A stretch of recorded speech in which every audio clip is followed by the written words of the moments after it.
Então, esse curso é sobre modelos linguísticos grandes, originalmente só para linguagem natural, mas hoje em dia eles acabam servindo para um monte de outras coisas. A gente vai falar um pouco sobre uns exemplinhos para ter certeza que está todo mundo no mesmo barco.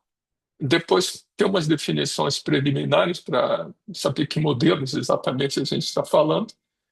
Comentar um pouco sobre quais são os modelos linguísticos que andam por aí, ou pelo menos andavam por aí até ontem, e falar rapidamente do que é que a gente vai cobrir no curso, aliás, vocês vão cobrir no curso, né, para desenvolvimento de aplicações que usem LLMs. Eu vou concluir com um pequeno, brevíssimo comentário sobre os impactos dessa tecnologia. Bom, essa tecnologia que a gente vai aproveitar aqui esse ano, esse semestre, e correr por cima dela, muda muito rápido.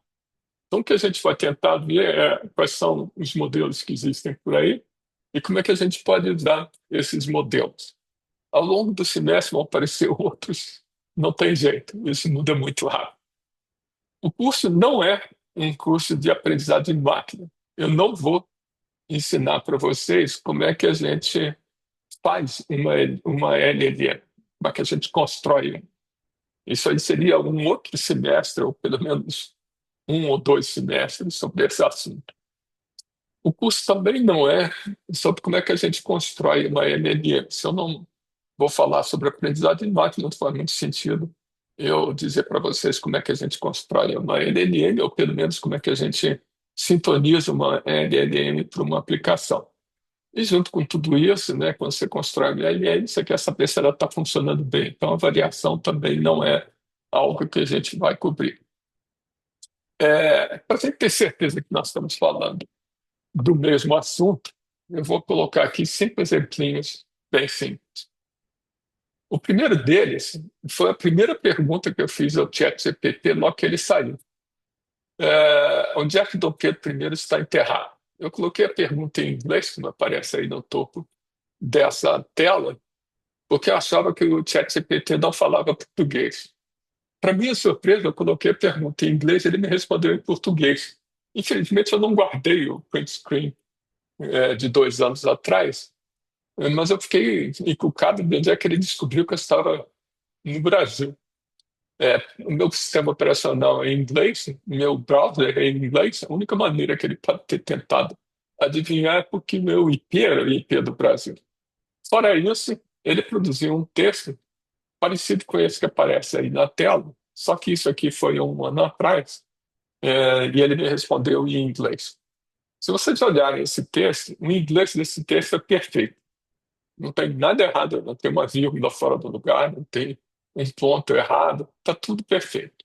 O primeiro parágrafo ele diz que o Dom Pedro I está enterrado lá em São Paulo, no Monumento da Independência. Depois ele me diz que o coração do Dom Pedro I está na igreja de Nossa Senhora do Carmo, em Salvador, porque Dom Pedro I pediu para o coração dele ser levado para Salvador e preservado como uma relíquia. É interessante ler uma biografia do Dom Pedro I, porque aí vocês vão entender por que ele mandou o coração dele separado do corpo, né? Quer dizer, mandou. Por que ele pediu à filha dele, Dona Maria II, para doar o coração dele. Bom, o terceiro parágrafo aqui, o Dom Pedro I originalmente estava enterrado no monastério de São Vicente de Fora, lá em Lisboa, que é o panteão da Casa de Bragança, o que é verdade. E aí o último parágrafo é um resuminho de tudo isso. Até o ano passado, até relativamente pouco tempo atrás, o ChatGPT respondia a isso que vocês estão vendo aí, gerando esse texto a partir do próprio modelo. Então, ele não pesquisou a web para gerar esse texto que vocês estão vendo. Esse texto foi gerado a partir do próprio modelo, sem consultar nada externo. Tá? E é um texto extremamente bem escrito, não tem nada, do ponto de vista sintático, errado aqui. Só tem um pequeno erro aqui. o coração do Dom Pedro I não está em Salvador. O coração do Dom Pedro I está numa igreja, né, Nossa Senhora da Lapa, na cidade do Porto.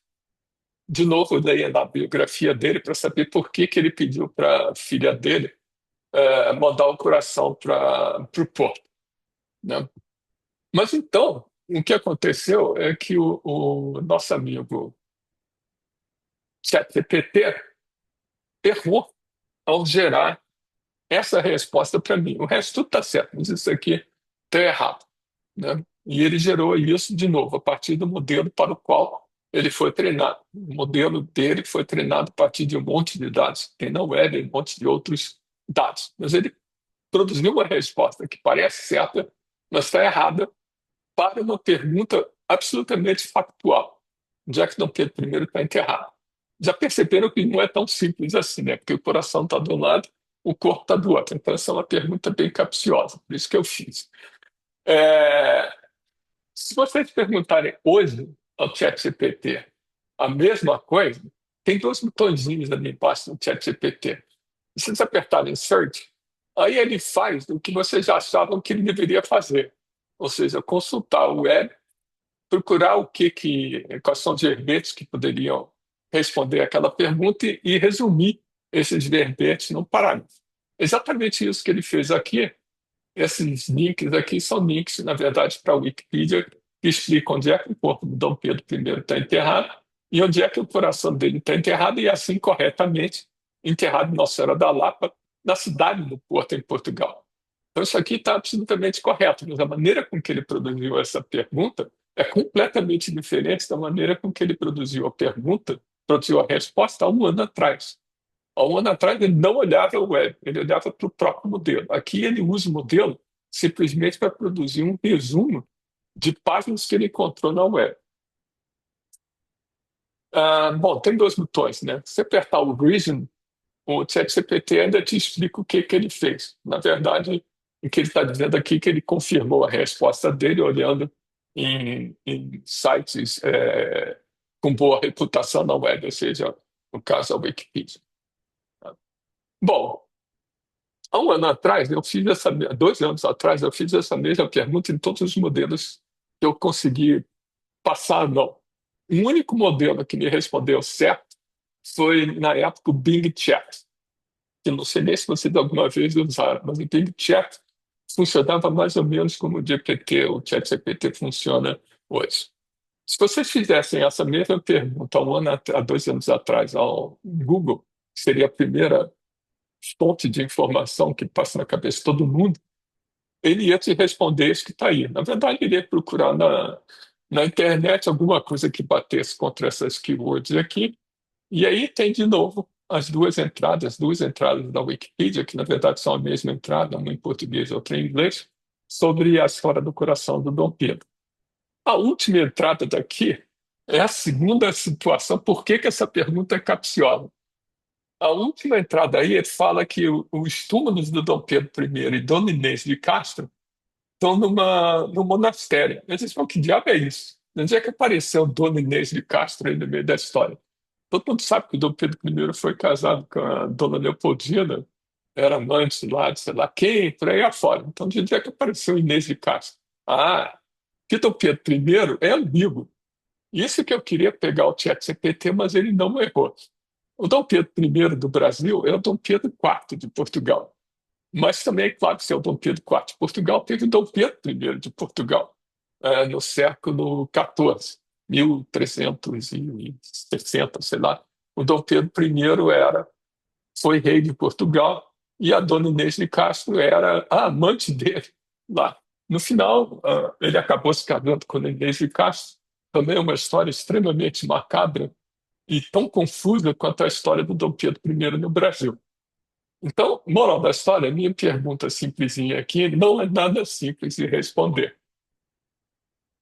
Se vocês perguntarem hoje ao Google a mesma coisa, ele vai te dar essa resposta aí, que não é exatamente o que eu gostaria de ver, mas ele tem um formato um pouquinho melhor. A segunda coisa que eu fiz, que eu perguntei ao ChatGPT há 2 anos atrás, se o rio que banhava Toledo, na Espanha, perto de Madrid, cidade de Toledo, e a cidade de Lisboa são o mesmo rio. Infelizmente, também eu não guardei a resposta original do ChatGPT, porque era bem interessante. Hoje, se vocês perguntarem isso ao ChatGPT, ele vai te dizer que sim, são o mesmo rio. E ele vai te dizer mais. O rio que banha Toledo chama-se o Rio Tagus. E o rio que banha Lisboa chama-se o Rio Tejo. Primeira vez que eu vi um negócio desse, eu estava, na verdade, em Toledo, eu disse, Tagus, gozado. Tagus é o nome do Tejo, em latim. Depois é que eu descobri que, na verdade, aquele riachozinho que tem lá embaixo do morro de Toledo, Toledo fica no morrinho, era realmente o Rio Tejo. Então, eu queria pegar de novo o ChatGPT e, na pergunta original que eu fiz há 2 anos atrás, ele errou. Ele disse que não era o mesmo rio, porque o rio que passava por Toledo era o Rio Tagus, o rio que passava por Lisboa era o Rio Tejo. Aí eu disse para ele, não, olha só, Tejo e Tajo, na verdade, são dois nomes para o mesmo rio. Aí ele se corrigiu há 2 anos atrás e disse, se são o mesmo rio, então as duas cidades são banhadas pelo mesmo rio. Hoje, ele já não faz mais esse erro. Ele me responde corretamente que são o mesmo rio. Mas percebe que isso aqui é uma coisa complicada de responder, porque exige que o modelo infira que, na verdade, tese e pago são dois nomes para a mesma coisa. Isso não é muito simples, não. Bom, por que que eu coloquei esse exemplo? Quando saiu o DeepSeek, há pouco tempo atrás, eu fiz exatamente a mesma pergunta para saber o que que ia acontecer. E eu usei o DeepSeek com esse modelo aqui, o R1, que é o Reasoning Model deles, que causou maior frição. Aí a resposta que veio do R1 é meio rocambolesca. Ele me diz essencialmente que o rio que passa na cidade de Toledo é o rio Tagus. O rio que passa na cidade de Lisboa é o rio Tejo. Mas, na verdade, são dois trechos do mesmo rio com nomes diferentes. E aí ele conclui que as duas cidades não são localizadas no mesmo rio, são localizadas em segmentos diferentes do mesmo rio. E isso aí é completamente absurdo. Ele simplesmente raciocinou, mas raciocinou errado. Então, ele produziu uma resposta rocambolesca errada. Parece certo. Mas, enfim, então esses exemplos que eu dei para vocês é a coisa mais básica que a gente gostaria que o modelo deles fizesse, que é brincar de ser Google, né? Ou seja, responder fatos. A grande diferença é que eles produzem texto ou a partir do próprio modelo, ou seja, subjacentes daquilo que ele foi treinado, então vou procurar coisas na web e depois resumem para você. Então, é bem interessante. E o texto que eles produzem é muito bom, né? Aliás, é uma coisa que a gente descobre se um aluno usou um chat GPT da vida ou escreveu direto, é que um texto que é escrito pelo chat GPT não tem cravos e vírgulas erradas.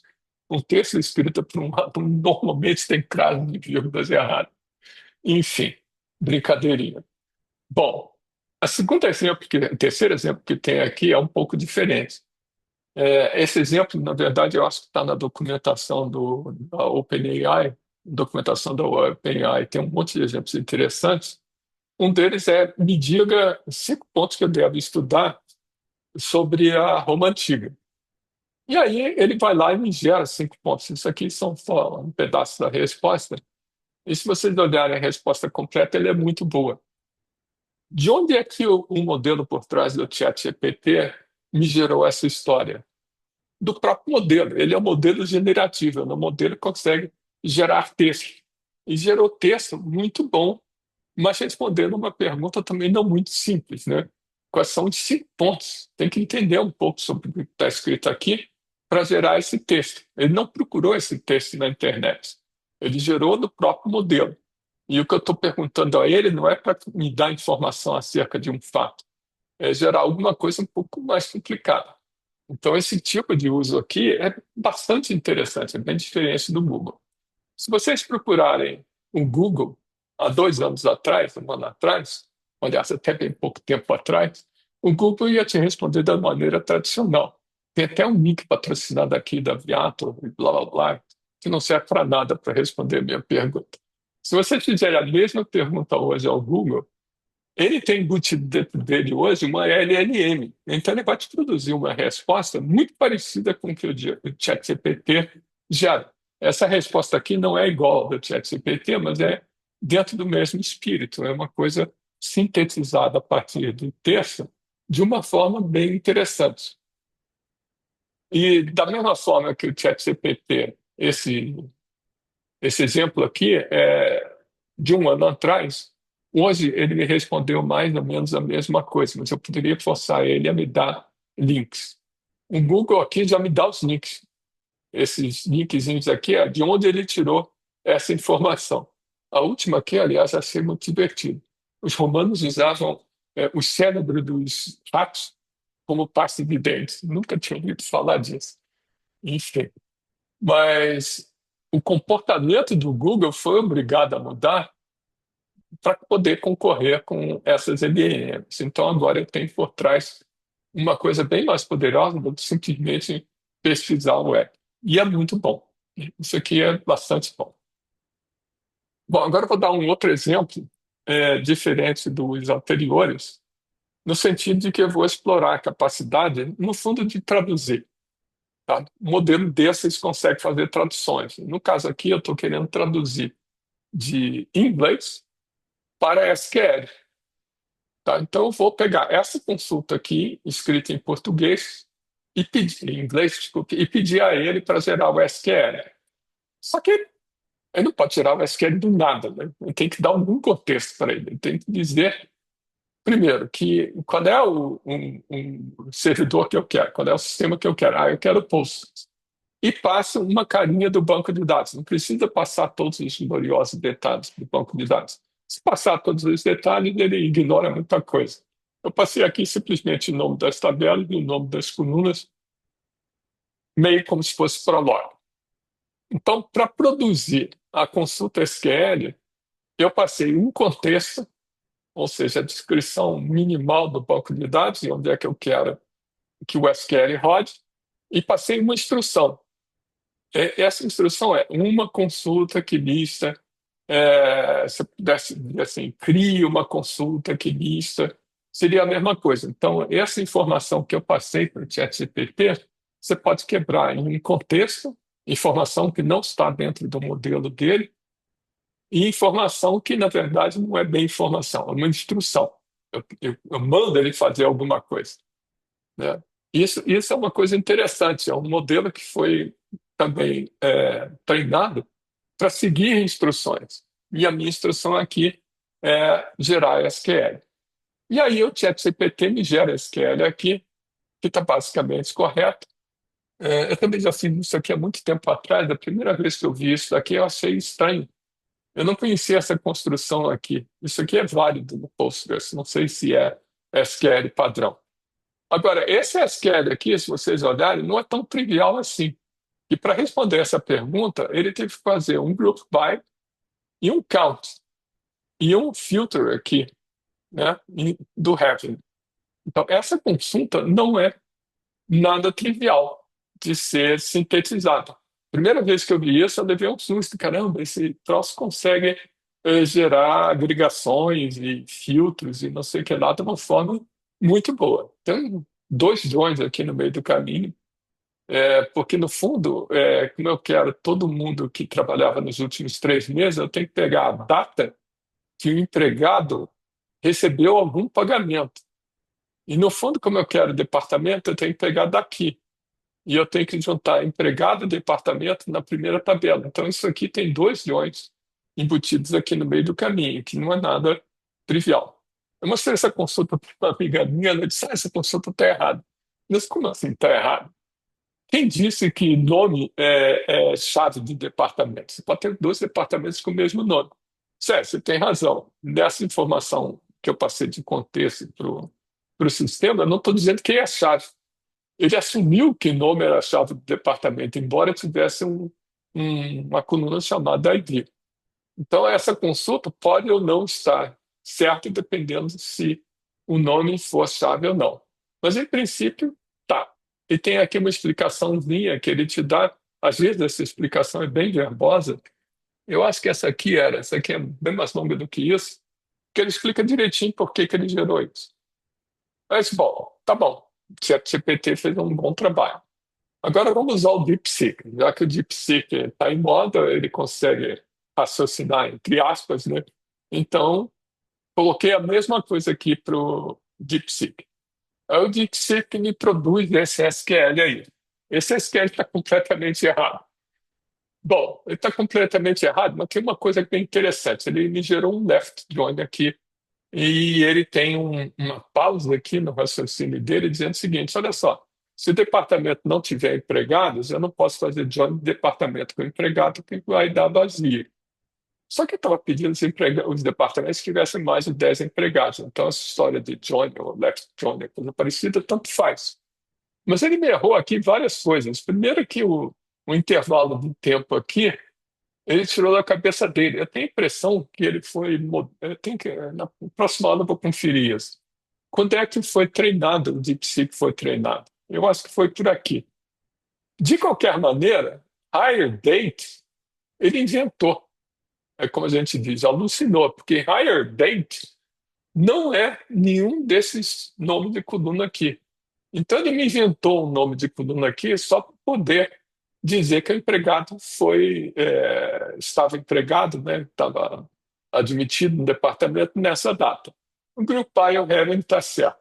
Agora, por que que ele me colocou aqui também o empregado na target clause? Aliás, ele me colocou todos os atributos, todas as colunas de departamento e de empregado, eu não tenho a menor ideia. Tá? Então, essa consulta aqui, no fundo, está muito errada, em oposição a essa consulta aqui que está basicamente certa. Então, o DeepSeek não é também dá essas coisas para gerar SQL. Bom, então eu já mostrei para vocês as coisas básicas. Você faz uma consulta aqui à la Google, o modelo te responde alguma coisa bonitinha, que pode estar errada ou pode estar certa. Então é bom a gente ter uns linkzinhos lá para ir conferindo de onde é que veio aquela informação. Gerar texto a partir do que você pede é algo novo, né? A história lá dos pontos, 5 pontos para estudar Roma Antiga não é algo que tivesse na capacidade do Google de antigamente. O Google de hoje tem uma LLM dentro, né? Esse troço de compilar SQL, você pode compilar SQL, pode brincar de compilar Python, pode fazer uma opção de coisas, até COBOL. Eu já compilei um programinha em COBOL, quer dizer, pedi o ChatGPT para gerar COBOL.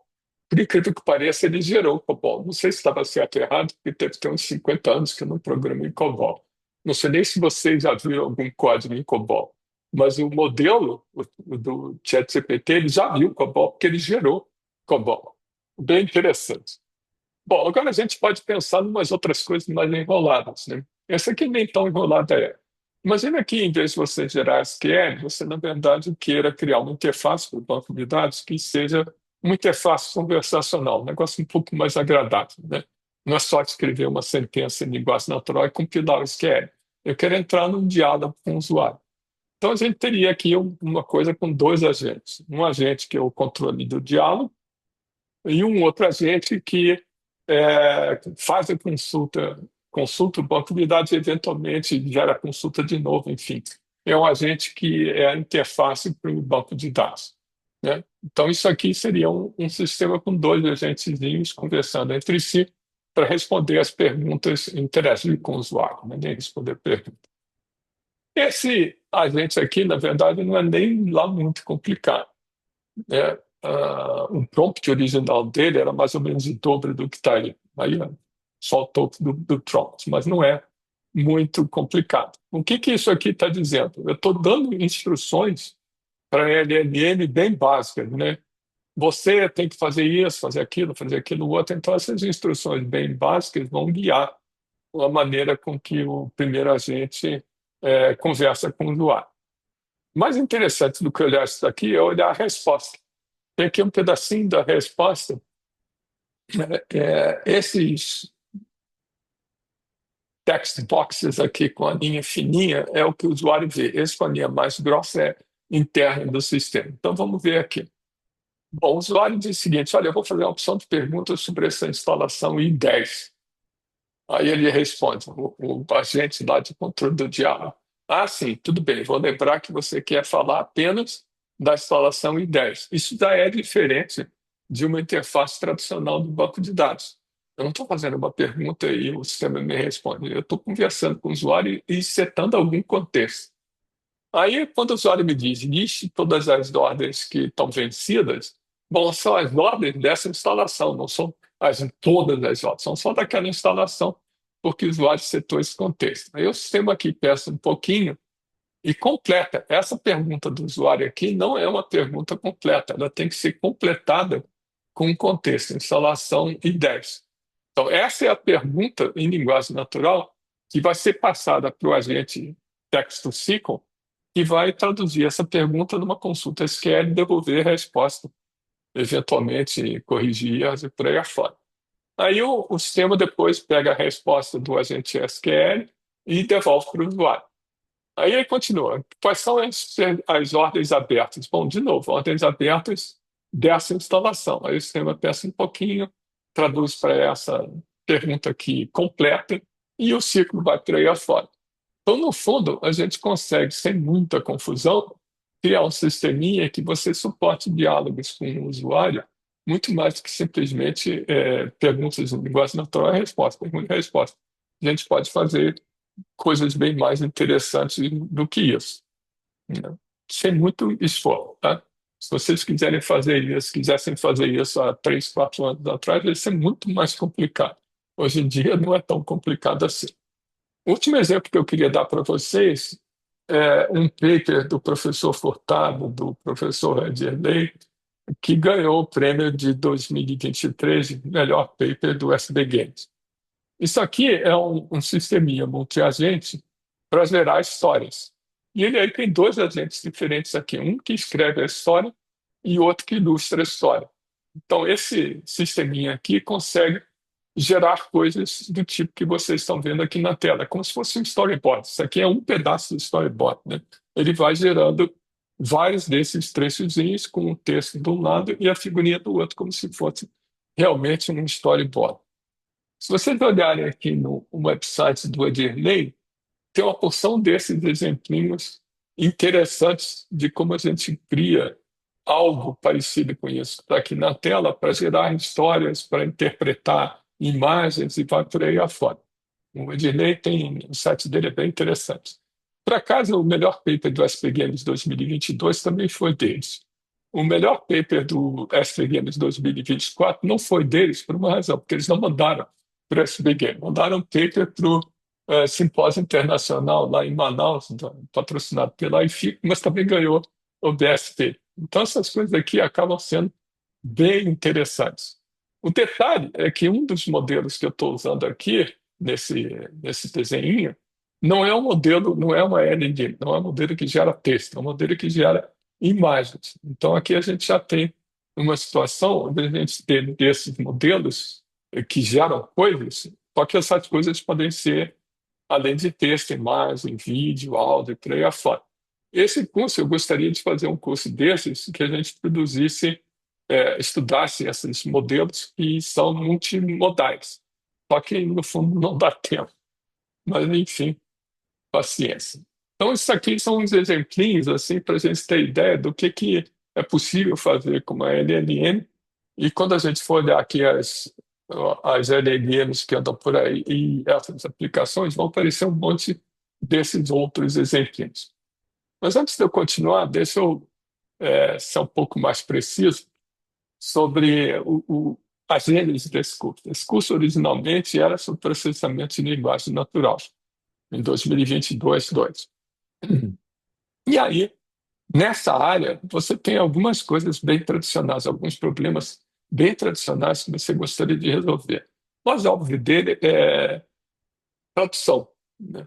Já tem vários anos, eu digo vários anos, acho que mais de uma década, que os melhores modelos de tradução são modelos machine learning, né? Hoje em dia são essas LLMs, mas antes eram outras coisas, mas são modelos de máquinas, digamos assim. Outra coisa que também aparece com bastante frequência é essa história de análise de sentimento ou análise de polaridade. Isso é um problema clássico. Outros dois problemas clássicos que para nós são bem importantes é extrair as entidades nomeadas. Por exemplo, Pão de Açúcar fica no bairro de Urca, que fica na zona sul do Rio. Então, Pão de Açúcar, Urca, Zona Sul e Rio são entidades nomeadas. E o fica-em é o relacionamento entre elas. Então, dado um trecho desse, normalmente é importante você descobrir onde é que estão as entidades nomeadas e quais são os relacionamentos. Outra coisa clássica de linguagem natural é você fazer a resolução dos pronomes. Por exemplo, essa frase aqui é ótima, né? John made sure to thank Susan for the help she gave. Well, she had. O problema é aqui o she e o had. Se she given, aí era claro que o she se referia a Susan.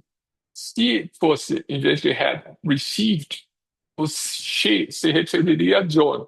Mas do jeito que está aqui, she had, eu não sei qual das duas coisas o she se refere. Isso é um problema bem clássico e bem chato de resolver. Antigamente, quando eu digo antigamente, é muito antigamente, para resolver todos esses problemas, ou pelo menos alguns desses problemas, o pessoal desenvolvia uns sisteminhas de regras. Como ainda hoje você vê o pessoal escrever programinhas em Prolog para processar a linguagem natural. Gente, isso é coisa da década de 70. Esquece isso, tá? Aliás, eu tenho horror a essas coisas, porque eu tinha horror à gramática. Vocês devem ter padecido com aquelas aulas de português que o professor pegava uma gramática com um monte de regras absolutamente incompreensíveis e que você tinha que decorar para passar na prova de português, né? Bom, não era tão ruim assim, mas era quase tão ruim há muitos anos atrás. Mais ou menos na virada do milênio, as coisas começaram a melhorar um pouco, em que os computadores eram grandes o suficiente para você tentar criar modelos de aprendizado de máquina. E a gente já tinha dados o suficiente para treinar esses modelos para resolver todas aquelas tarefas que eu comentei com você. Tanto assim, como eu comentei, os melhores modelos para tradução de uma língua para outra, já 10, 20 anos atrás, já eram modelos de aprendizado de máquina. O que aconteceu mais recentemente foi o aparecimento desses modelos linguísticos muito grandes que mudou o jogo todo. Eu tive um aluno no final de 2000, ele defendeu a tese, acho que no final de 2022, que ele gastou um ano de 2022 tentando resolver alguns daqueles problemas para sentenças de juízes. Então, a gente tinha um monte de advogados anotando as sentenças, né? E tinha uns modelitos para analisar aquelas coisas, serem treinados e tal. Bom, depois que de novembro a gente olhou assim, caramba, será que a gente consegue fazer isso que você fez na sua tese durante um ano com o ChatGPT? Ele levou 2 semanas para repetir os experimentos que ele fez. Em vez de criar modelos específicos, ele simplesmente usou o ChatGPT. O resultado era basicamente, se não era às vezes melhor, do que o que ele tinha conseguido com os modelos específicos dele. Então, esse advento desses modelos muito grandes simplificam a vida de quem quer endereçar esses problemas todos aqui. Às vezes, nesse problema aqui, por exemplo, de sentimento análise, basta você dar meia dúzia de exemplos. Ah, essa frase aqui, o sujeito está falando bem do produto. Essa frase aqui, ele está falando mal. Essa frase aqui, ele não está falando nada. Então, você dá meia dúzia desses, literalmente meia dúzia desses exemplos, aí diz o seguinte, olha aqui, tem aqui esses 200 mil exemplos, frases que eu quero que você me classifique. Aí o modelo vai e classifica com base nos poucos exemplos que você deu para ele. Isso parece mentira, mas não é não, é verdade. Tá? Então, essa história dos modelos linguísticos grandes fez uma revolução muito grande no processamento de linguagem natural, simplesmente porque facilita terrivelmente a vida. Agora, modelos linguísticos, a gente tem que ser um pouquinho mais preciso. Os modelos linguísticos que existiam até um tempo atrás, até 5, 6 anos atrás, o melhor deles era uma coisa bem interessante. O modelo era treinado para adivinhar a palavra que faltava. Então, você pegava uma sentença, tirava uma palavra e o modelo adivinhava qual era a palavra que estava faltando. O BERT do Google era campeão nessa coisa. Só que esse modelo aqui é um pouco complicado, porque você tem que treinar o modelo para adivinhar uma palavra que ocorre no meio da frase. Os modelos linguísticos é, bem mais recentes, eles são todos baseados na ideia de que o modelo vai adivinhar qual é a próxima palavra, não é a que está no meio, é a próxima palavra da sentença. Então, é um tipo de modelo, de certa forma, mais simples do que o BERT era, mas ele funciona muito bem. Daqui a pouco a gente vai ver na próxima aula por que eles funcionam muito bem. Eles simplesmente foram treinados em uma montanha de dados. É, uma outra coisa que a gente tem que prestar um pouco de atenção, e aí mudando um pouco de forma, é que hoje em dia a gente abre o jornal assim, a IA está acabando com o mundo, a IA isso, a IA aquilo. Isso é uma total bobagem. IA é uma área extremamente grande. O que a gente está falando, que assustou um pouco as pessoas, são modelos de aprendizado de máquina que conseguem gerar objetos semelhantes aos objetos que eles foram treinados. Então, se o modelo foi treinado em texto, ele vai conseguir gerar texto. Os exemplos todos que eu dei, no fundo, são os exemplos todos não. Os 3 primeiros exemplos que eu dei são essencialmente isso. Então, o modelo dito generativo, se ele foi treinado em um monte de dados, e ele é capaz de produzir como saída dados semelhantes aos que ele foi treinado. Só que esses modelos fazem isso muito bem. Então, quando o pessoal escuta, IA, IA, IA, esquece isso, é besteira. O que a gente está preocupado são com os modelos generativos. Outra coisa importante que aparece na literatura são esses foundation models. A tradução disso, se você mudar modelo de fundamento, é um pouco estranho. Eu prefiro usar modelos de base. Na verdade, são modelos de propósito geral, treinados em uma quantidade absurda de dados, que depois eles podem ser usados para tarefas diferentes. Então, o modelo é generalista, só que ele consegue resolver problemas muito diferentes. Por exemplo, aquela história lá de descobrir quais são as entidades nomeadas, ou a gente descobriu a análise de sentimento das sentenças. No fundo, você pode pegar o mesmo modelo de base e adaptar ele um pouquinho para resolver uma tarefa ou outra. Então, é como se fosse uma coisa de propósito geral, que você, com um pouco de esforço, consegue ele sintonizar o modelo para resolver uma tarefa específica. Essa é a ideia do modelo de base. Modelo de base pode ser generativo ou não. São duas classificações ortogonais entre si. Normalmente, o que as pessoas dizem quando a gente lê no jornal, eles se referem, no fundo, a IA de uma forma errada. Não, IA, modelo generativo, que normalmente as pessoas estão se referindo. E aí vem os nossos famosos LLMs, os Large Language Models. Isso é pura e simplesmente um tipo de modelo de base treinado para texto. E tipicamente esse é um modelo generativo. Outros exemplos que eu dei, menos do Everyday, eram modelos generativos essencialmente para texto. E aí, se a gente quiser brincar com as coisas lá do Everyday, a gente pode generalizar um pouco e ter os modelos de base multimodais. Quer dizer, o que eles foram treinados não é apenas texto, mas um monte de outras coisas, imagem, áudio, vídeo, por aí afora.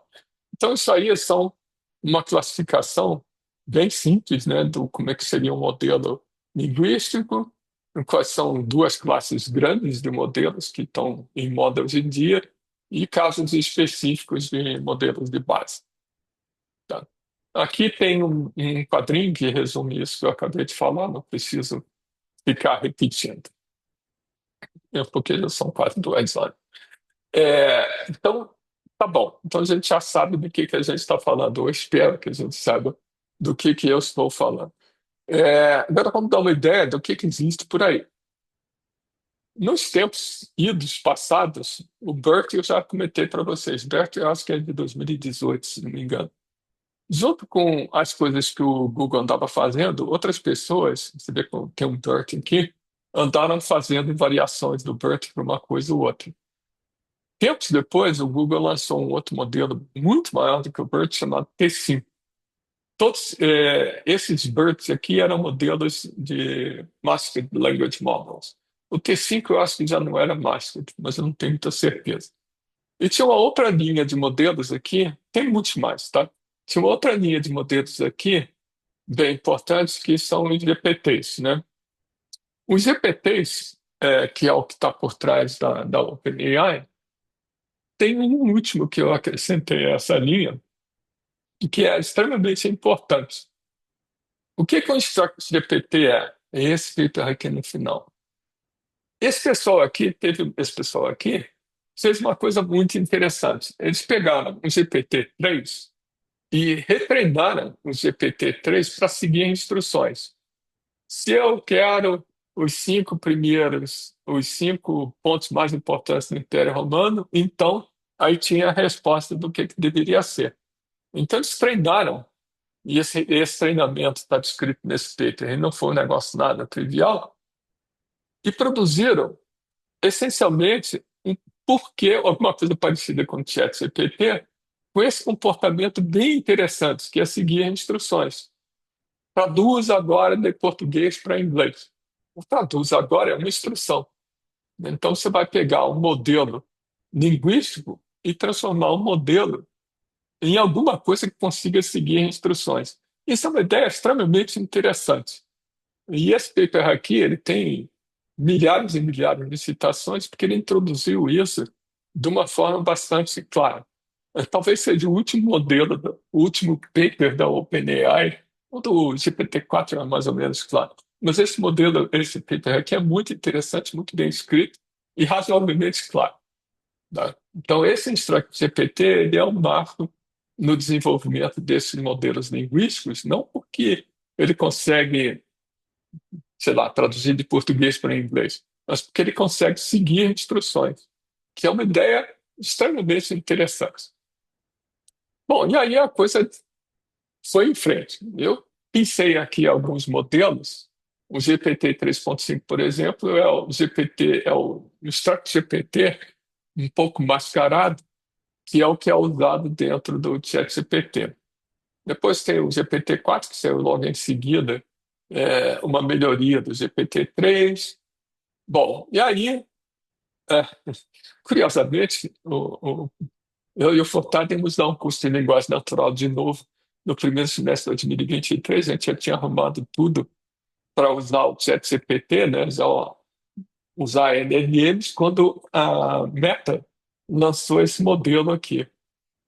Gente, isso aqui quase no começo das aulas. Eu tive que refazer o planejamento da aula, que a gente agora tinha que estudar direitinho as coisas que a OpenAI produzia, né, os GPTs da vida, e as coisas que a Meta produzia, com uma diferença interessante.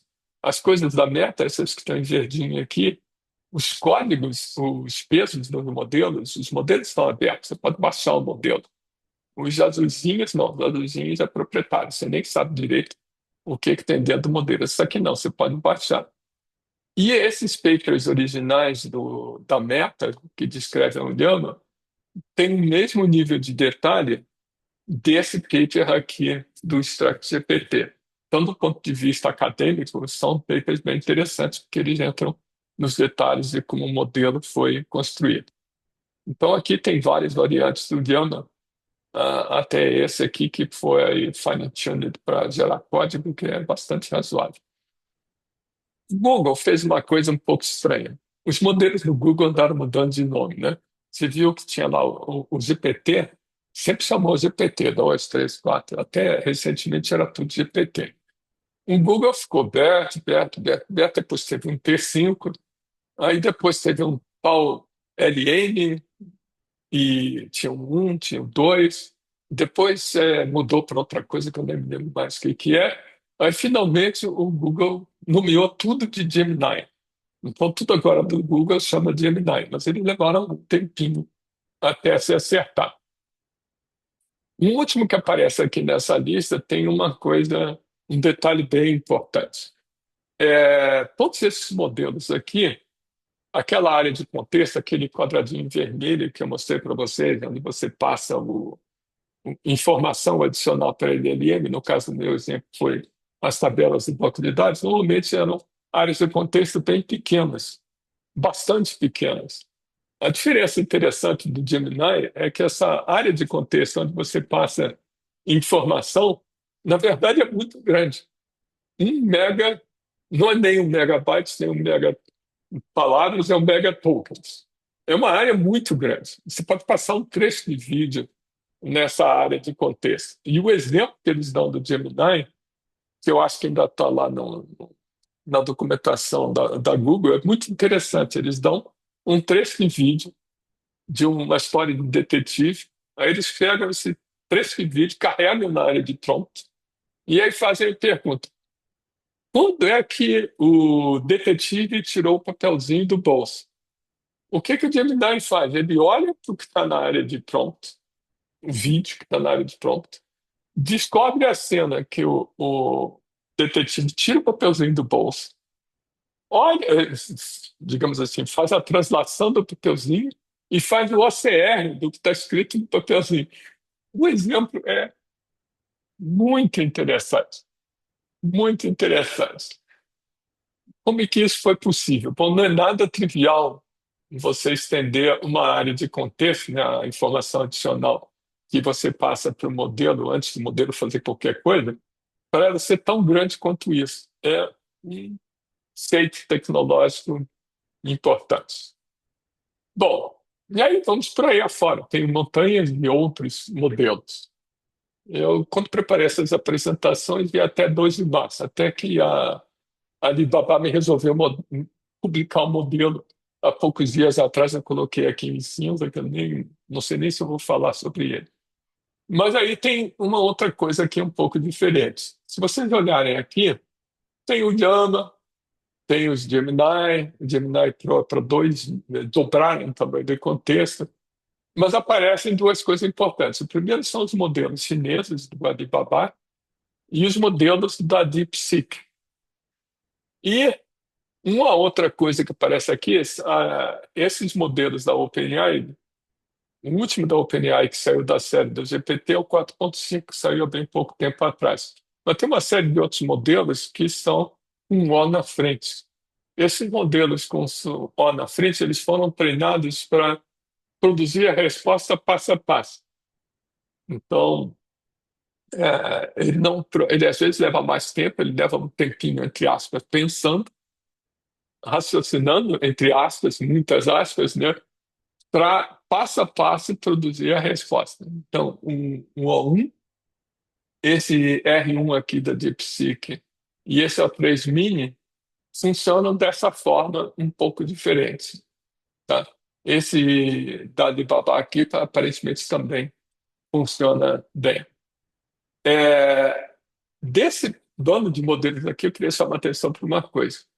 O DeepSeek, quando publicou esses modelos, foi um rebuliço.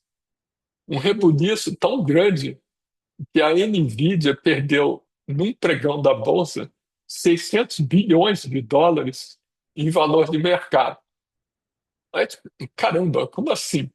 Como é que, isso aqui é um paper, tá? Isso aqui é um paper que explica como é que o R1 foi feito e tem um paper do V3 também. Por que essa história toda?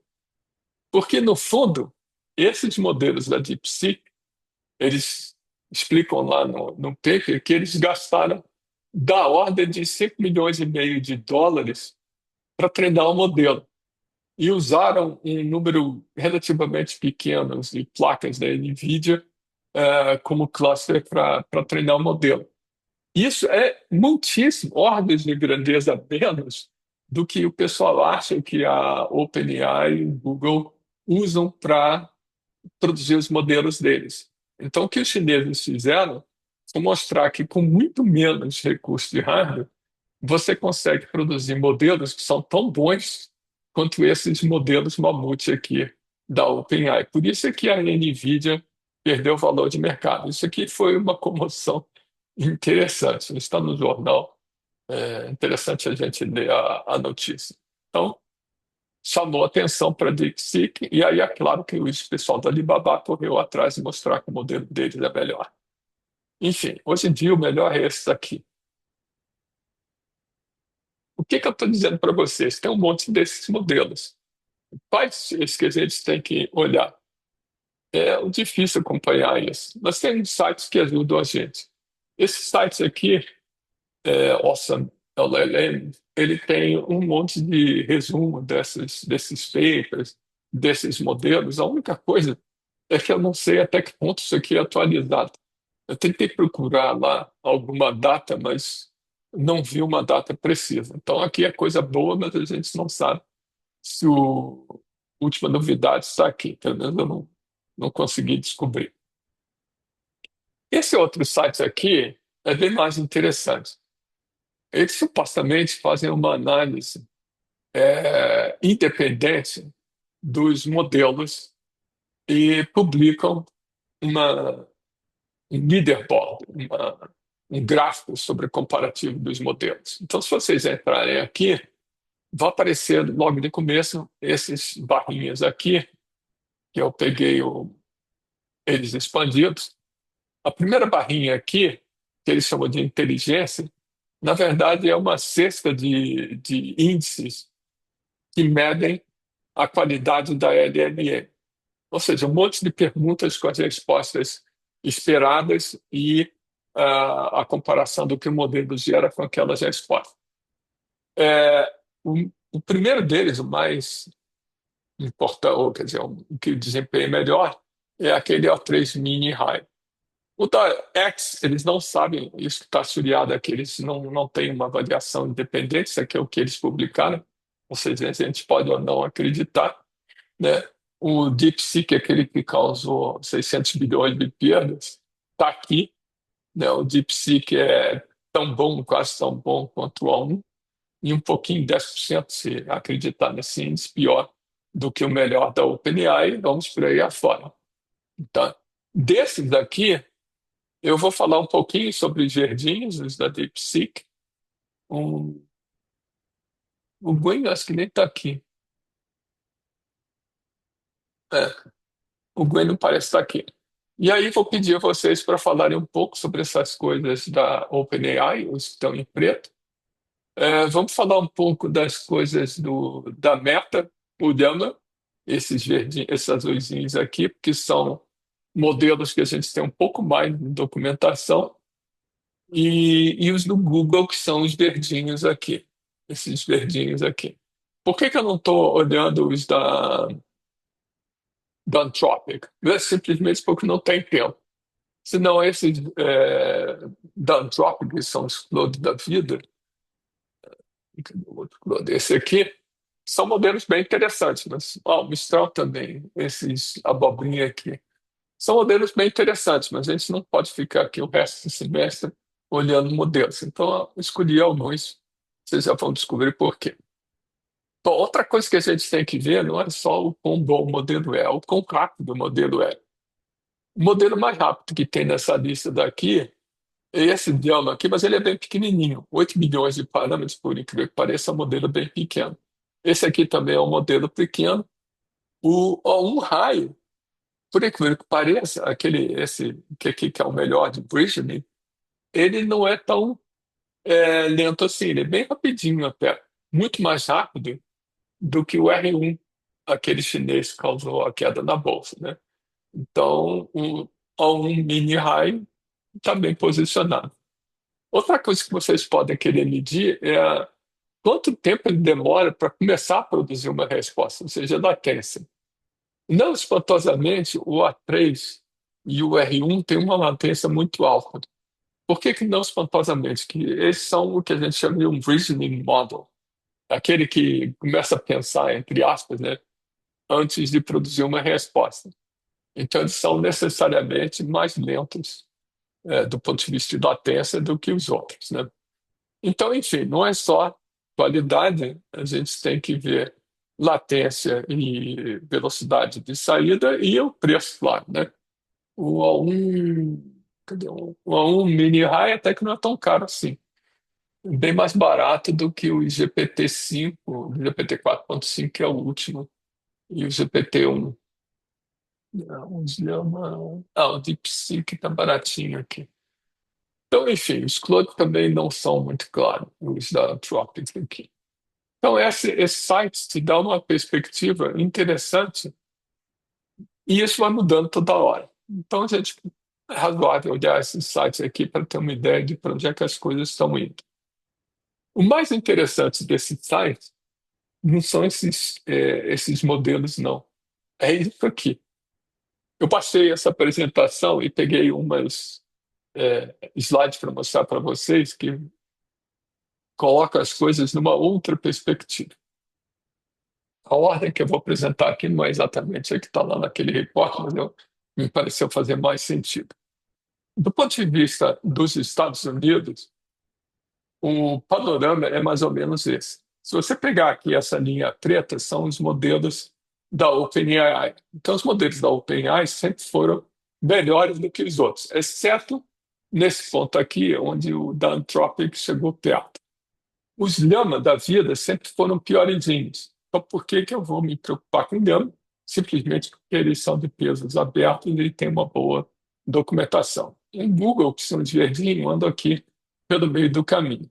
Os da Anthropic estão um pouco atrás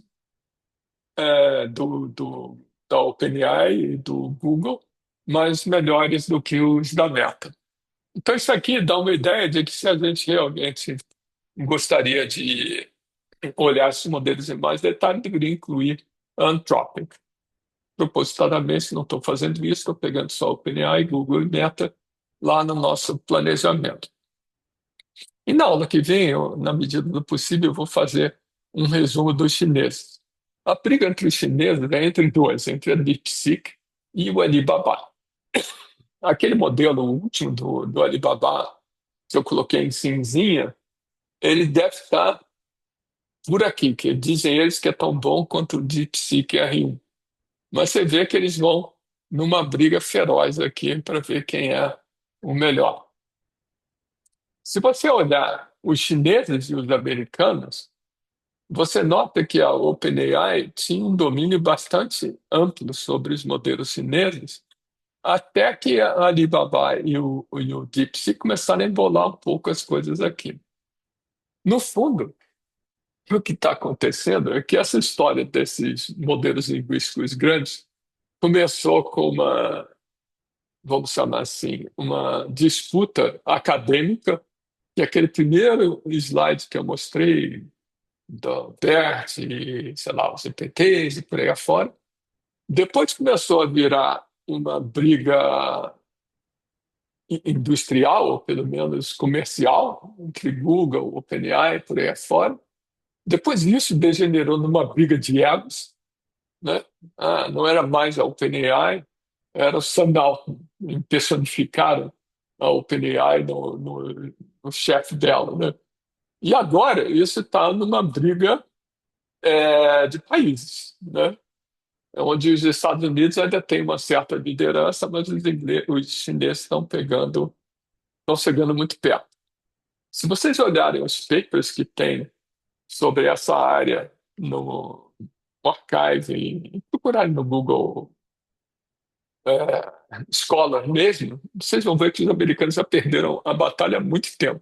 A maior parte dos papers dessa área são de chineses.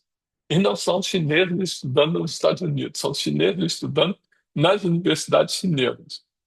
Então, do ponto de vista de produção acadêmica, os chineses estão liderando assim quase 95% dos papers que aparecem. Então, isso aqui vai inverter.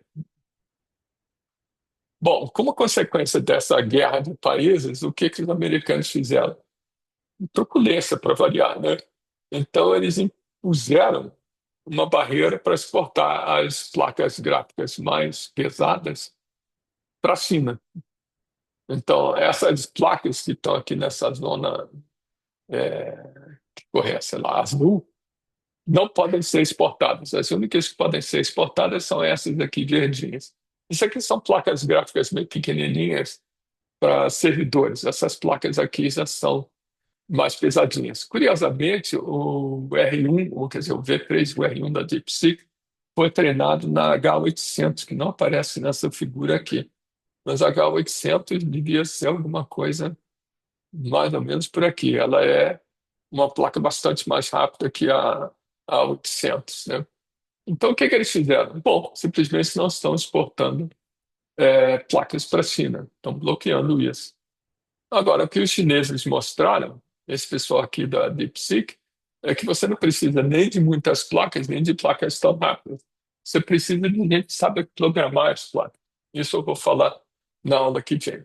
Então, o nosso panorama de LLMs, no fundo, pode ser resumido a essas três transparências aqui, essa e essa. Esse é o panorama que a gente tem hoje. E daí um pouco a escolha de quais tecnologias a gente vai dar uma olhada. Infelizmente, a tecnologia da OpenAI e da Google, se você entrar nos sites, tem muita coisa que é pura e simplesmente comercial. É uma boa descrição do modelo para fins dos programadores ou dos usuários. Não é uma boa descrição do modelo do ponto de vista, vamos chamar, científico. Os modelos chineses ainda têm alguma descrição. Os modelos chineses, os da Meta, né, os Llama, ainda tem papers que descrevem como é que aqueles modelos foram criados, mas não entram em muitos detalhes também. Algum detalhe, mas não muito. É difícil você desses papers, né, ler 20 outros papers para entender o que que eles estão falando, né? Então, isso é o panorama que a gente tem hoje. É um panorama que, infelizmente, depõe contra o mundo acadêmico, por várias razões. Primeiro, que a gente não tem dinheiro para competir com esse pessoal aí. Segundo, que virou uma briga de país. Bom, no meio desse cipoal complicado de modelos, né, o melhor que a gente pode fazer é se isolar dos modelos, né? Desse modelo quietinho lá, eu faço a minha aplicação, coloco uma coisa no meio da aplicação. Se aparecer um modelo melhor ou mais barato, ou mais rápido, eu simplesmente troco o modelo sem trocar o resto. Bom, isso chama-se engenharia de IA ou prompt engineering, como vocês queiram. Essa coisa, colocada assim de uma forma bem simples nesse slide, é uma revolução bastante grande. O que a gente vai focar nesse curso, como eu falei logo no começo, não é em criar modelos, muito menos treinar os modelos. Isso aí é muita coisa. A gente não tem hardware para isso, não tem tempo para isso, não tem dados para isso. Mas a gente pode fazer aplicações usando esses modelos simplesmente adaptando o modelo. A solução de adaptação é meio vaga. Mas o que eu estou chamando a atenção é que eu não mudo o modelo. Eu adapto o modelo para uma determinada tarefa. Essa adaptação, quando eu estou com esse foco de adaptar o modelo, o pessoal começou a chamar de AI Engineering. Machine Learning Engineering é a criação dos modelos ou treinamento dos modelos. Então, isso aqui é importante a gente se lembrar. A gente, logo no começo, eu disse que eu não vou criar nenhuma LLM, não vou treinar nenhuma LLM, não vou fazer fine-tuning de nenhuma LLM, mas eu quero adaptar. E mais do que isso, adaptar desses modelos pode significar coisas diferentes. Eu posso adaptar simplesmente mudando um pouco os pesos do modelo. Existem técnicas para você adaptar o modelo para a sua tarefa sem, de fato, mudar os pesos do modelo. Você coloca uma camada, digamos assim, envoltória do modelo. Essas técnicas até que funcionam, só que demandam também uma quantidade razoável de dados e uma quantidade razoável de computação. Não é isso que a gente vai focar nesse curso. A gente vai focar nesse curso, boa parte dele, no que a gente chama de prompt engineering, ou prompt-based techniques for AI development. O que que é isso? Isso é essencialmente aquele exemplinho de SQL que eu dei no começo. Você vai pegar o modelo do jeito que ele está e passar para ele um contexto, informação adicional, e vai passar instruções para o modelo fazer alguma coisa. Então, a brincadeira do prompt engineering é como a gente constrói esse contexto, como a gente cria as instruções para o modelo fazer o que a gente quer, ou seja, produzir a saída que a gente espera daquela aplicação.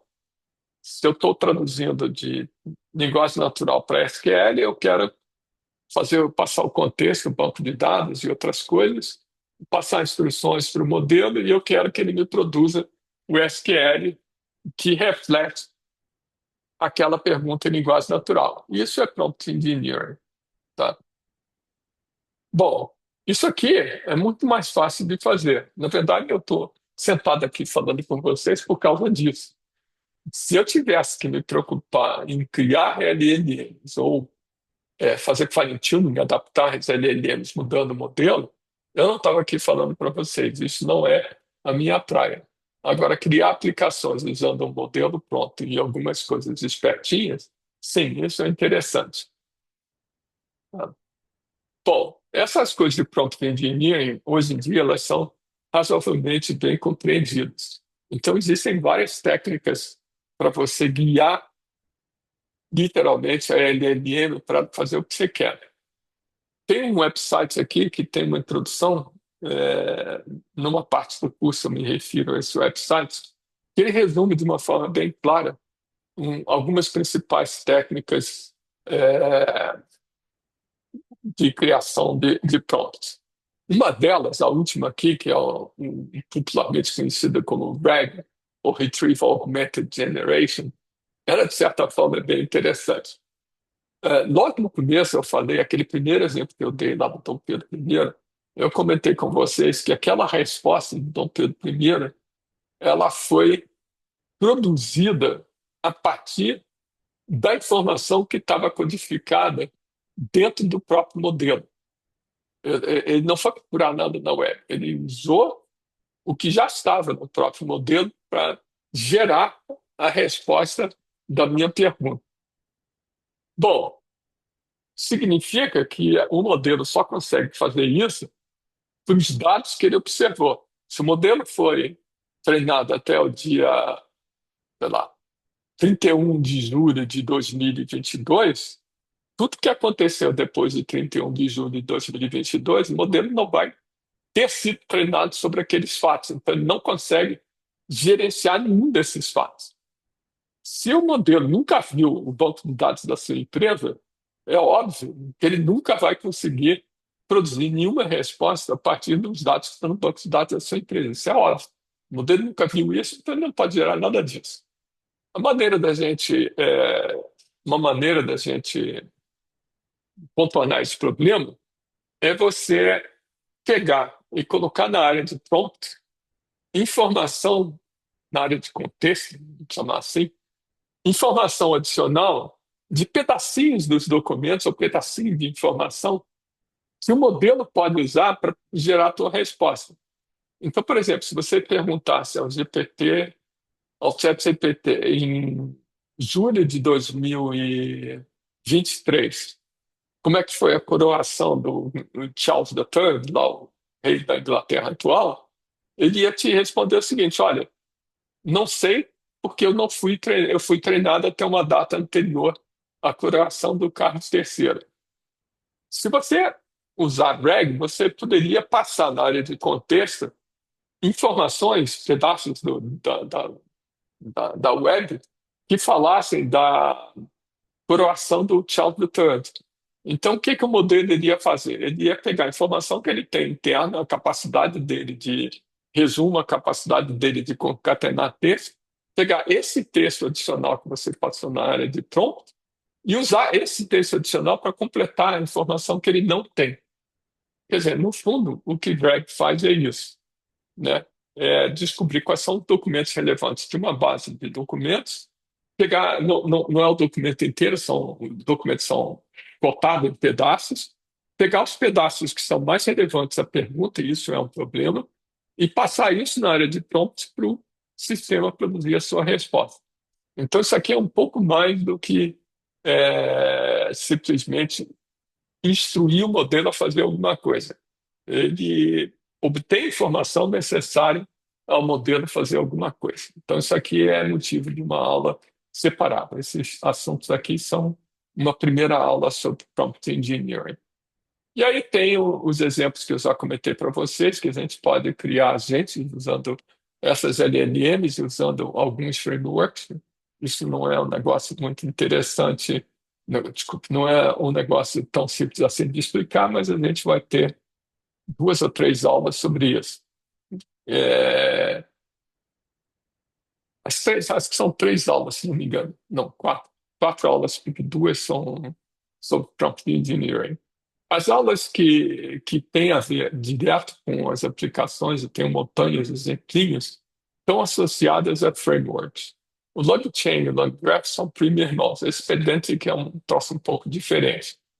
Essas duas aqui, eles têm tutoriais interessantes sobre como é que a gente usa o framework para implementar alguma aplicaçãozinha. Então, eu peguei alguns desses tutoriais e coloquei lá nas referências para serem cobertos durante a aula. Então, não é simplesmente falar do blockchain abstratamente. É falar um pouco abstratamente do blockchain, que são os conceitos básicos, e depois pegar alguns daqueles tutoriais e mostrar como é que, de fato, o blockchain pode ser usado junto com uma LLM, chamando uma LLM para produzir essa aplicaçãozinha aqui. Mesma coisa para o LangGraph, mesma coisa para o Pedantic. Então, isso aqui é, digamos, a parte central do curso do ponto de vista de, ok, finalmente o que a gente faz com as LLMs? Aqui é que a gente vai ter a resposta. As aulas iniciais sobre, é como se você fosse matar a curiosidade sobre o que é uma LLM do ponto de vista daqueles fornecedores de tecnologia. Tá? Bom, até que eu andei rápido hoje, então falta pouquinho aqui. O pouquinho que falta aqui não é técnico, é uma por vocês para pensarem sobre outras coisas. Quando o ChatGPT foi lançado, em novembro de 2022, logo depois começou um debate acalorado que, no fundo, essa história de usar o ChatGPT para tudo ia criar sérios problemas. Então, teve até uma carta pública que você podia subscrever pedindo para parar o desenvolvimento dessa tecnologia antes do pessoal entender exatamente onde é que a tecnologia podia nos levar. O que aconteceu com essa carta? No fundo, nada. O que aconteceu com essa ideia de frear a tecnologia? Nada. Já era uma guerra comercial e guerra comercial continua. Então, o debate continua, mas a tecnologia avançou a uma velocidade inacreditável. Tá? O problema, no fundo, é que fica todo mundo preocupado. O que vai acontecer com os nossos empregos? Se fosse uma indústria robótica que começasse a produzir robôs maravilhosos, a gente iria perguntar também o que vai acontecer com os empregos, mas não com o meu emprego de professor, com o meu emprego de motorista, seja lá o que for, né?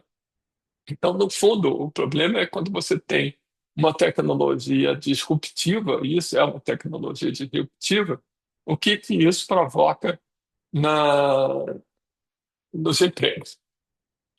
Bom, tem vários papers que analisam isso. Tem relatórios do governo americano, relatórios de sei lá onde, que tentam analisar qual seria o impacto dessa tecnologia. E quando eu falo tecnologia, especificamente é sobre os modelos generativos, tá? Aqueles que aparecem no jornal, que o pessoal chama de IA, não é IA, são os modelos generativos. Qual é o impacto desses modelos generativos nas ocupações? Um paper, que já não é tão novo assim, é de agosto de 2023, é interessante da gente olhar, embora não tenha nenhuma surpresa. O que é interessante é que ele foi escrito pelo pessoal da própria OpenAI e fizeram uma pesquisa de campo bastante minuciosa.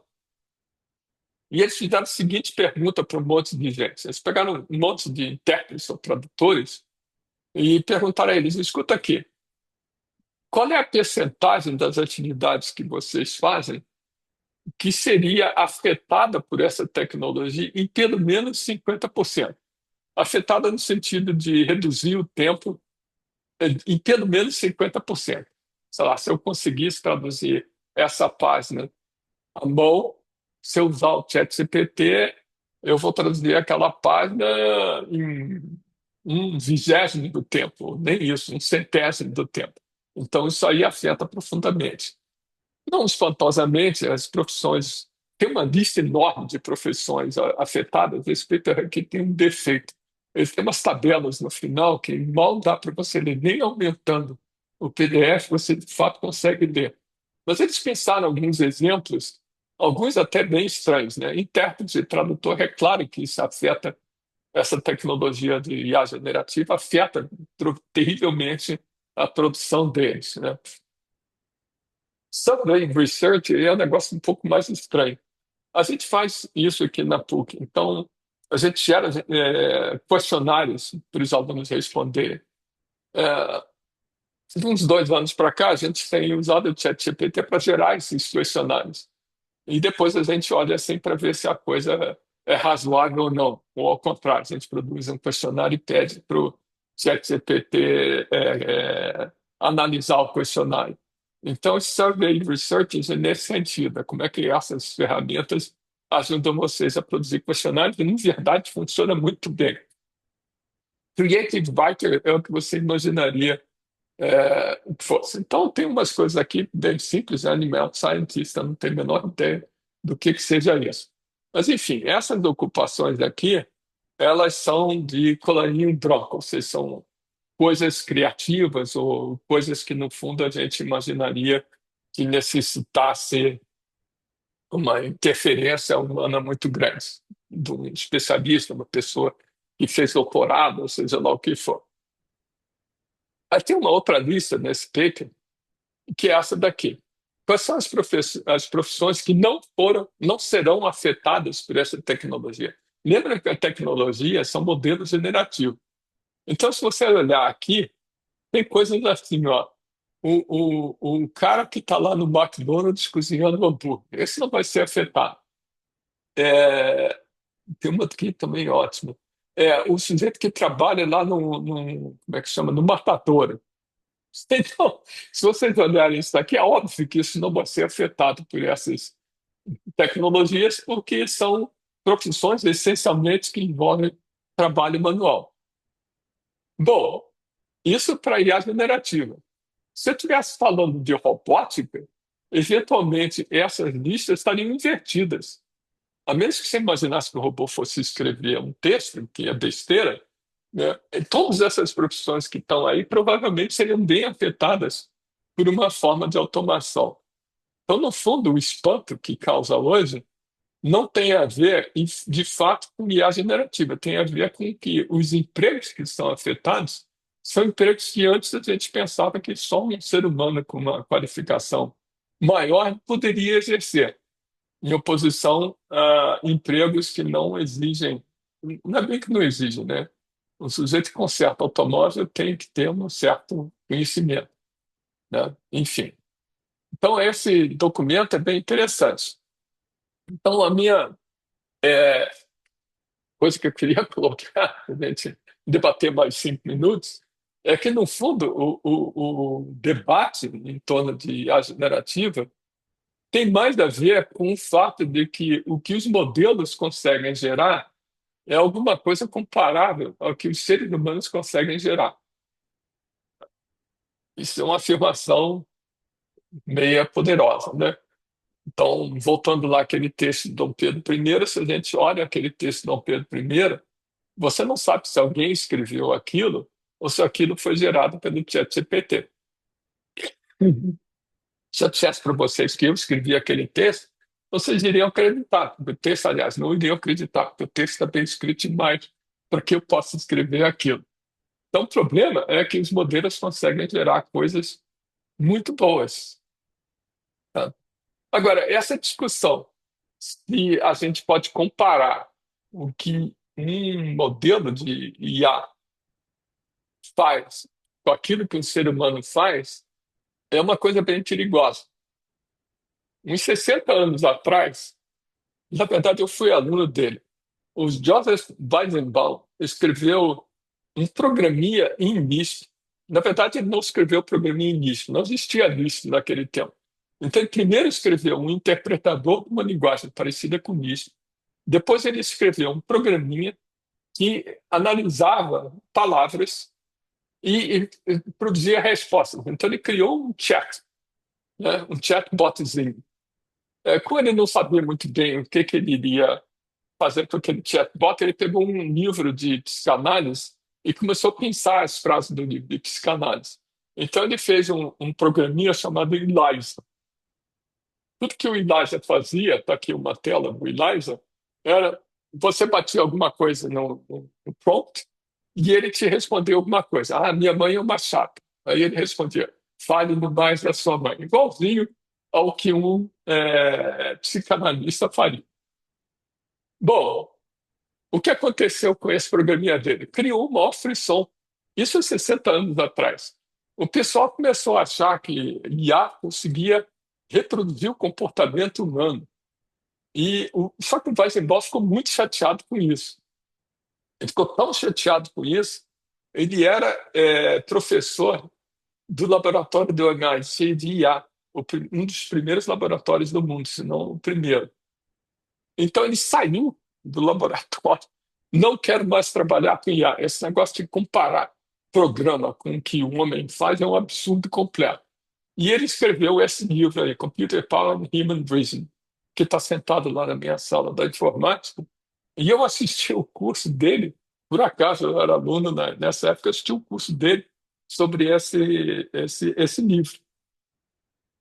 É, ele, na época, estava em Harvard, né? Ele já tinha saído de Harvard, do MIT. E o argumento dele é bem interessante. O que ele diz é o seguinte: olha só, qualquer visão antropomórfica do que o computador faz é uma redução do que o ser humano é. E, a propósito, de toda a vida. O que ele estava querendo se referir é o seguinte: nós existimos, o Homo sapiens existe como espécie há uns 400 mil anos. Só que a vida na Terra existe há uns 4 bilhões de anos. O Homo sapiens se separou do chimpanzé e do bonobo há uns 7 milhões de anos. Do gorila há uns 11, 10 milhões de anos. Então, nossa inteligência, o nosso comportamento é resultado de 4 bilhões de anos de evolução. Então, você quer comparar o que um porcaria de um programa faz com o que o resultado de 4 bilhões de anos de evolução levou, é um absurdo completo. Então, é isso a posição do Weizenbaum. Aliás, o próprio termo inteligência artificial é muito ruim. Não tem nada de inteligência. Se você chamasse de machine learning, eu não iria reclamar. Mas boa parte da confusão de IA começa com o próprio nome. E o próprio nome é o que o Weizenbaum estava reclamando aqui a partir de uma experiência. Aliás, a secretária dele pedia para ficar sozinha no terminal, brincando com a Eliza. Ela usava a Eliza como se ela estivesse no psiquiatra. Então, ela queria ficar sozinha com a Eliza. Isso é um absurdo completo. Ele comenta isso no livro. Se vocês gostam dessa história de teoria da evolução, esse livro daqui é um dos melhores livros que eu já li na vida. É uma história da evolução que ele vai de trás para frente. Ele começa com o Homo sapiens, aquela árvore que eu acabei de mostrar, ele vai até o início da vida. Então tem coisas maravilhosas nesse livro. Vocês descobrem que a espécie mais próxima da baleia é o hipopótamo. E vai por aí afora. Muito divertido esse livro, é muito bom. Esse livro ah, coloca a gente para pensar no que é a vida. Bom, legal. Então, o Weizenbaum diz que a gente não pode comparar a saída de um modelo generativo com a saída produzida por um ser humano. Agora, vou fazer uma outra pergunta que está mais em moda, que é se a saída desses modelos generativos pode ser comparada, pode ser qualificada como trabalho criativo. Isso é uma pergunta bem mais complicada. Se vocês disserem não, vocês têm o argumento. Não, não é um trabalho criativo, porque olhando só para uma LLM, o que a LLM produz de texto é simplesmente uma concatenação de texto disponível na web. Ou seja, ou pelo menos texto que ela foi treinada. Então não é um trabalho criativo, é simplesmente uma concatenação de coisas que já existiam. Uma concatenação muito boa, sem erro de gramática e por aí afora. Mas não tem nada de criativo, por isso simplesmente uma concatenação. Aliás, essa palestra daqui não tem nada de criativo. Essa palestra é pura e simplesmente uma concatenação de coisas que eu fui lendo que estão disponíveis na web normalmente. Então, minha palestra aqui não tem nada de criativo. Tá? Aí tem uma pergunta mais capciosa ainda.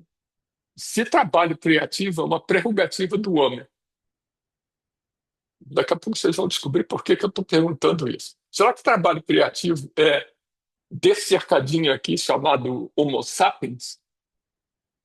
Se vocês olharem a definição do que é trabalho criativo, existem definições legais do que é trabalho legal no sentido de legislação, do que é trabalho criativo. Uma dessas definições é isso que está aí na tela. Um trabalho criativo, um trabalho considerado criativo, se ele requer um espírito mental criativo. Bom, isso já é quase que uma definição circular. Espírito mental não faço a menor ideia do que seja, né? E tipicamente não é resultado randômico, embora alguns trabalhos criativos demonstrem algum grau de arbitrariedade. De tal forma que seja improvável que duas pessoas, independentemente, produzam o mesmo trabalho. Ora, por que então o trabalho criativo é importante? Essa definição é importante para você definir o que é plagiarismo, né? O que é o copyright, o que é produção intelectual restrita, que é sua, proprietária, o que é plagiarismo, né? Então, a ideia dessas definições do que é trabalho criativo é importante na legislação, exatamente como quando você tem um processo de plágio. Só que essas definições, todas as que eu encontrei, essa daí é uma pequena, mas as outras que eu encontrei da legislação inglesa, por exemplo, britânica, são muito ruins, muito difíceis de entender. Mas, no entanto, elas são importantes porque esses processos de plágio normalmente resultam em um bocado de dinheiro envolvido, né? Então, se a definição de trabalho criativo é essa, então a produção de um modelo generativo não é trabalho criativo, por definição, porque eu estou dizendo que é uma prerrogativa dos seres humanos. Então, resolvido o problema. Se não foi feito por um ser humano, não é trabalho criativo. Bom, só que aí tem uma coisa bem interessante. Muito tempo atrás, mais ou menos 150 anos atrás, um sujeito chamado Bodécio Cubillas descobriu a caverna de Altamira. Eu acho que era na fazenda dele, uma coisa assim. Quando ele olhou aquilo, a entrada da caverna, ele já percebeu, ele não era uma pessoa inculta, era uma pessoa bastante culta. Então ele olhou para a caverna e disse: "Olha, isso aqui parece ter sido uma ocupação de homens da caverna, uma ocupação muito antiga." Quando eles entraram na caverna e iluminaram o teto, eles viram isso daqui. Então foi um absoluto susto eles encontrarem naquela caverna, isso aqui está preto e branco, né? Aqui está colorido, encontrarem uma representação tão fantástica numa caverna tão antiga. Então foi uma.